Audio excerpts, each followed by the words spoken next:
Liverpool 1, Arsenal nil is a game that, if you know the true meaning of the words poetic justice, is what happened yesterday.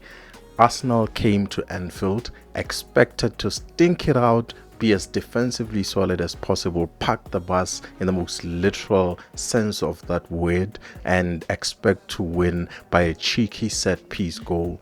But the footballing gods would not having it. Liverpool end up scoring a wonder free kick from Szoboszlai and win the game.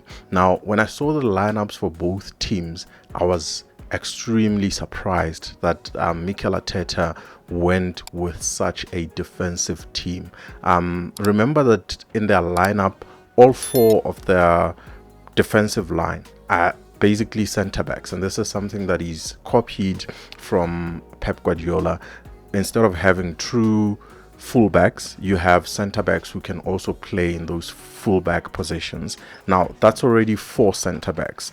To actually go with three defensive midfielders on top of that is extremely defensive, and it shows the amount of fear that Arteta has going into Anfield, and with good reason, but that is pushing it to another extreme. Now that defensive lineup alone would have upset me if I was an Arsenal fan, and it already upset a lot of the Arsenal fans. If you watch the likes of AFTV, you'll see how upset some of the fans are, and of course you have the casual delusional Arsenal fan who believes that they played well in moments of that game. I don't think either team in the first half played quite well. A lot of people are saying Madueke played well, but I don't think Madueke played well in the sense that they're describing. Now they're saying that Madueke cooked Milos Kerkez in that left wing side, but I don't think that's true, in the sense that Madueke was going into those positions trying to cross the ball into those central positions.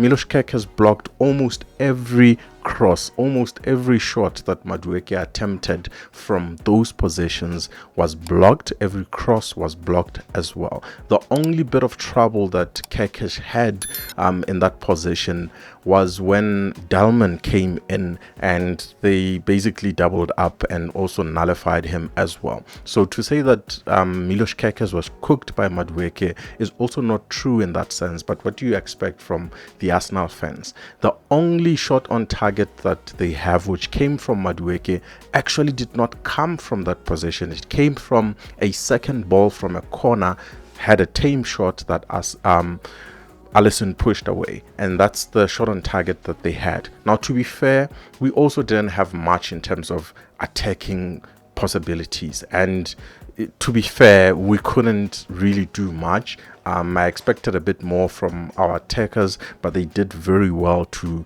nullify us in terms of nullifying all of our front three, even though I thought Ekitike came in and did good bits, going deep, playing the ball, laying it off, but it was very difficult to break them down. It was almost impossible to break them down. But I think in the second half, we went in and played through their midfield, and I was happy to see us attempting to get a hold of the game and do something in the game. And that's the difference between the two managers. When Arteta goes to a match like that, he's thinking about, how can I defend this game? How can I put as many defenders as possible onto the pitch? Whereas if you look at Arne Slot, playing Szoboszlai at right back is a very good example, even though it is birthed by the injury to Jeremy Frimpong. He had three players that he could have chosen from to play in that position. He could have chosen Gomez, who's ready to play. He could have chosen Conor Bradley, who's also ready to play in that position. These are two defensive-minded players.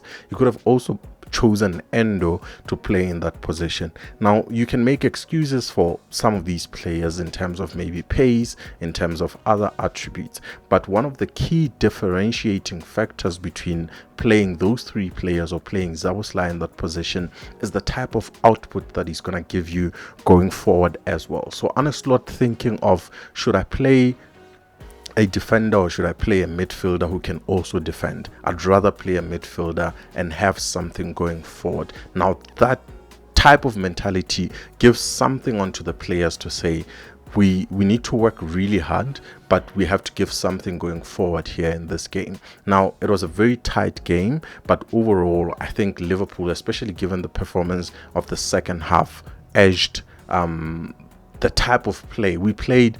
We imposed ourselves more on Arsenal in the second half than they were attempting to do.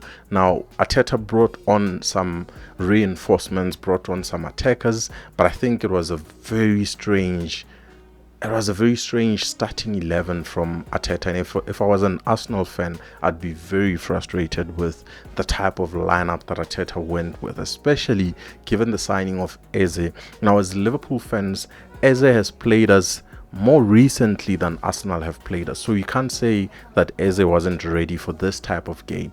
Eze always gives us trouble with Crystal Palace coming to Anfield and playing us at Wembley as well, and playing us at the last game of the last season. So to say that he's not ready, if that was the case, was a very weird decision. That's the exact type of player that they needed to play against the likes of Konate and Van Dijk. That's a player who's not going to try and create a physical battle, but a player who's going to come in and have small passes in between, interchanges, spinning behind, dribble past players.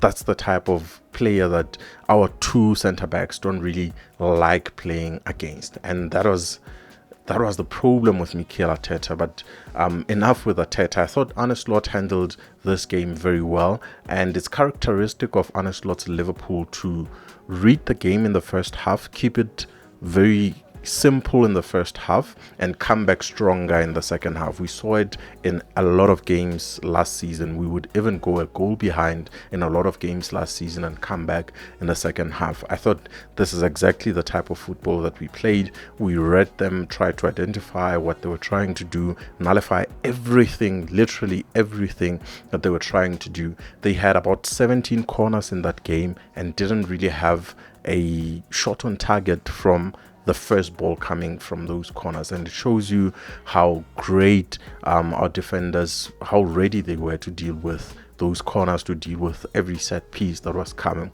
Especially, we need to give credit to Milos Kerkez, who we've been having doubts about him, especially defending set pieces, given his height, given the mistakes he's been making. But I think he was super strong in this game, and those Hungarian fullbacks played really well. And more credit must go to the man of the match as well, Dominic Szoboszlai, who, like in the previous game, played at right back, but still had the energy, still had the presence of mind, still had the creativity to move into midfield once we made our substitutions and have some quality about him. I thought Curtis Jones played really well in the few moments that he had when he came in. He was actually the one who caused the foul on Zubimendi, giving pressure on Zubimendi, that led to the wonder strike of that free kick from Szoboszlai. That was just pure magic, and that's just poetic justice, man.